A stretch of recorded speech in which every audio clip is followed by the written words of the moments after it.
Құрметті достар, бүгін біз үй жағдайында дәмді фриді қалай дайындау жолын көрсететін боламыз. Қараңыздар, өте дәмді, өте жұмсақ.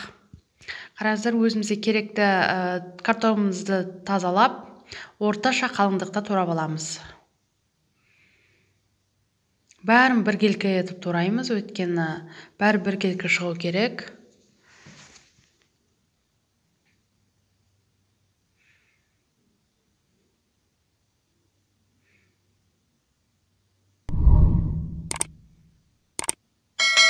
Менің каналыма жазылып тұрыңыздар, менде түрлі рецепттер шығатын болады.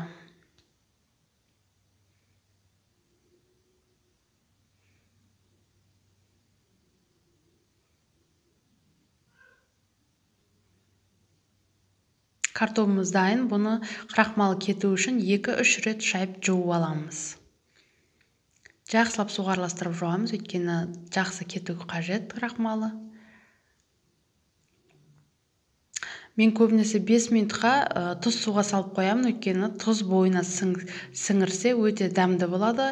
Көп жағдайда көпшілік оны қолдана бермейді, әркімнің өз қалауы бойынша.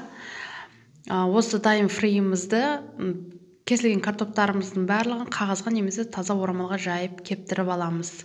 Таза суынан тазартып аламыз. Қараңыздар, орталарын ашып, қағазбен немесе таза сүлгімен басып, суын сіңдіріп алсаңыздар болады. Мен көбінесе осындай қағаз пайдаланамын, өйткені қағаз суды жақсы тартады. Қараңыздар, 1-2 не ғанына уже су таза тартылды.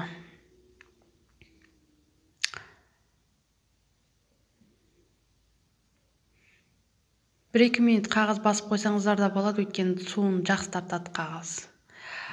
Майымызды орташа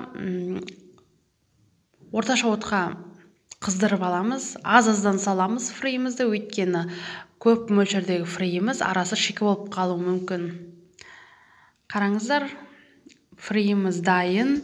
Барлығыңызға алыс болсын.